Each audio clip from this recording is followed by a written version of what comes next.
আপনার হাতে থাকা অ্যান্ড্রয়েড যে ফোনটি রয়েছে, এই ফোন আপনি কিনছিলেন ধরেন 20,000 টাকায় বা 50,000 টাকায়। এই ফোন আপনি এখন যদি বিক্রি করতে যান তাহলে কত দামে বিক্রি করবেন? অবশ্যই দাম আপনি অর্ধেক পাবেন, এটা আপনি জানেন, বা তার সাথে কম পাইতে পারেন। কেন? কারণ কি জিনিসটা সেকেন্ড হ্যান্ড হয়ে গেছে। কিন্তু এই প্রোডাক্টের দাম আপনি বাড়াইতে পারেন, ভ্যালু বাড়াইতে পারেন। কিভাবে বাড়াবেন সে সম্পর্কে আমরা আজকে আলোচনা করার চেষ্টা করব। তো চলুন শুরু করা যাক। এখন আপনি বলুন ভাই, বাস্তব একটা এক্সপিরিয়েন্স বা বাস্তব একটা উদাহরণ যদি আপনি দিতেন। এই ক্ষেত্রে দেখেন, আমার হাতে যে আইপ্যাডটা রয়েছে, এই আইপ্যাডটার দাম কত? ধরুন 1 লাখ টাকা। আমি কিনছিলাম কয় বছর আগে? মোটামুটি 2 বছর বা 2.5 বছর আগে কিনছি। সো এই জিনিসটা আমার খুব কাজের জিনিস, তাই না? এখন আমি যদি বিক্রি করতে চাই, সেক্ষেত্রে র্যান্ডম পিপলের কাছে যদি বিক্রি করি, সেক্ষেত্রে দাম হইতে পারে সর্বোচ্চ ধরেন 30 থেকে 50,000 টাকা। কিন্তু এই প্রোডাক্টটাই যদি আমি কি করতে পারি, যার কাছে বিক্রি করলে জিনিসের দাম পাওয়া যাবে বা ভ্যালু পাওয়া যাবে, তার কাছে বিক্রি করতে পারলে এই প্রোডাক্টের দাম কি হতে পারে? 1 লাখ টাকা কিনছিলাম, 2 লাখ টাকাও হইতে পারে। এখন আপনি বলতে পারেন ভাই কিভাবে? ধরুন এই আইপ্যাডের ভিতরে আমি অনেক ধরনের রিসার্চ করি। সো রিসার্চের জিনিসপত্র আমি ধরুন লিখে রাখি। এরকম আমার কাছে কি আছে, এই আইপ্যাডের ভিতরে মোটামুটিভাবে অসংখ্য রিসার্চ আছে। এখন এই রিসার্চ পেপারের দামটা কত?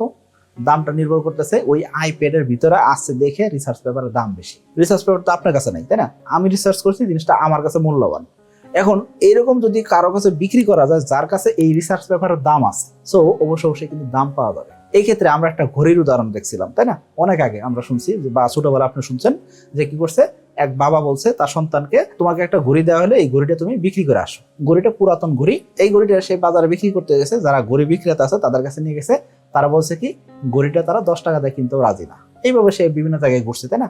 ঘোরার পরে একটা সময় কি করছে, এই ঘড়িটা নিয়ে সে তার বাবার কাছে গেছে। বাবার কাছে যাওয়ার পর বাবা বলছে কি, যে তুমি কি করো, তুমি এখন একটা মিউজিয়ামে যাও। এখন সে মিউজিয়ামে গেছে, যাওয়ার পরে কি করছে, এখন তারা বলতেছে কি, এই ঘড়িটা তো 200 বছর আগের ঘড়ি। সো এটা একটা অ্যান্টিক প্রোডাক্ট। সো অ্যান্টিক প্রোডাক্টের দাম তারা কিন্তু অনেক দাম দিয়ে নিছে। তার মানে বোঝাচ্ছে কি, যে জিনিসের দাম কখন বাড়ে, অ্যাকচুয়ালি সঠিক জায়গায় যদি পৌঁছাতে পারে সেই ক্ষেত্রে অবশ্যই দাম বাড়ে। তার মানে একটা পণ্য আপনি ব্যবহার করতেছেন, সেটা ভ্যালু কমতে পারে, কিন্তু ভ্যালু বাড়াইতে চাইলে কি করতে হবে? আপনাকে ভ্যালু অ্যাড করতে হবে। বাইরে থেকে অ্যাড করতে না জানলে কখনোই ওই প্রোডাক্টের দাম বাড়বে না।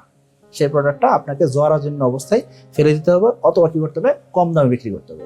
এখন আমরা সেকেন্ড হ্যান্ড প্রোডাক্ট ব্যবহার করি না এরকম কিন্তু না। সেকেন্ড হ্যান্ড প্রোডাক্ট আমরা ব্যবহার করতেছি, এবং সেকেন্ড হ্যান্ড প্রোডাক্ট আমরা কম দামে কিনতেছি। কেন?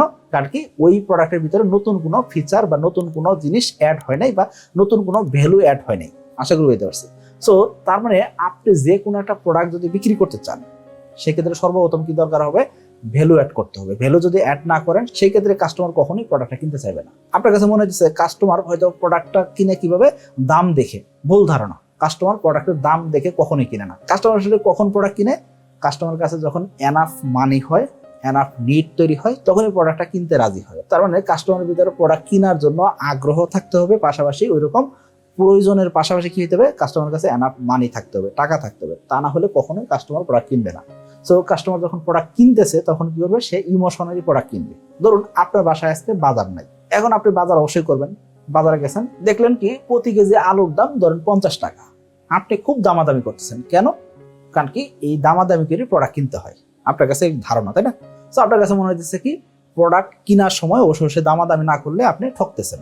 এই কারণে আপনি কিন্তু অনেক দামাদামি করে প্রোডাক্ট কিনতেছেন। মানে 5 টাকা হলে আপনি কমে কেনার চেষ্টা করবেন। কি কারণ? কারণ আপনার কাছে ধারণা হলো কি কাস্টমার প্রোডাক্ট কিনে কিভাবে? দামাদামি করে, বা কাস্টমার প্রোডাক্ট কিনে কিভাবে? প্রোডাক্টের দাম দেখে। আলটিমেটলি ভুল ধারণায় আছেন। এখন আপনার থট চেঞ্জ হয়ে যাবে। কিভাবে? আপনি আপনার বাসার বাজার করলেন, বাজার করার পথে বাড়ির দিকে ফেরত যাইতেছেন। হুট করে আপনার বাসা থেকে একটা ফোন আসলো। ফোনে কি বলতেছে?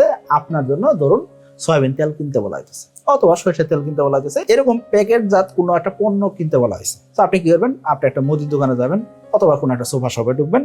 ঢোকার পরে কি করবেন? আপনি প্রোডাক্টটা কিনবেন। প্রোডাক্ট কেনার সময় আপনি কখনো ওই প্রোডাক্টের দাম কত সেটা আপনি হয়তো নিজের চোখ দিয়ে দেখবেন না। কেন? যদি দেখলে সেলসম্যান যে আসে সে যদি মনে করে যে আপনি দাম দেখতেছেন, অর্থাৎ আপনি যাতে সেলসম্যানের সামনে লজ্জিত না হন, এই জন্য আপনি কি করতেছেন না? প্রোডাক্টের দামই দেখতেছেন না। তার মানে আপনার কাছে এনাফ টাকা আছে দেখে আপনি দাম দেখতেছেন না। কি কারণে? আপনি আসলে লজ্জিত হইতে চান না। অর্থাৎ আপনি এই জায়গায় ইমোশন দিয়ে প্রোডাক্টটা কিনতেছেন। সো আপনি সেলসম্যানকে বললেন এই প্রোডাক্টটা বিল করে দেওয়ার জন্য। সো বিল করে দিলে আপনি কি করলেন? কার্ডে পেমেন্ট করলেন অথবা ক্যাশে পেমেন্ট করলেন, এবং কি আপনি একবারও দামাদামি করলেন না। ইভেন আপনি দামটাও দেখলেন না। কেন? দাম দেখে না প্রোডাক্ট কিনতে হয়। এই কাজটা কেন করতেছেন না? শুধুমাত্র একটাই কারণ, সেটা কি কাস্টমার আসলেই প্রোডাক্টের দাম দেখে কিনে না, কাস্টমার এক্সপিরিয়েন্স থেকে প্রোডাক্ট কিনে, কাস্টমার ইমোশন দেখে প্রোডাক্ট কিনে। আশা করি বুঝতে পারছি। সো তার মানে যে কোনো একটা প্রোডাক্ট আপনি বিক্রি করতে চাইলে সেক্ষেত্রে আপনাকে এরকম সেলসম্যানশিপ জানতে হবে বা সেলস কেমনে করতে হয় সেটা আপনাকে শিখতে হবে। এই জিনিসগুলো আমরা শেখাচ্ছি, একদম ফ্রিতে শেখাচ্ছি। সো আপনি চাইলে আমাদের চ্যানেল সাবস্ক্রাইব করে রাখতে পারেন। সকলে ভালো থাকবেন, সুস্থ থাকবেন। আসসালামু আলাইকুম।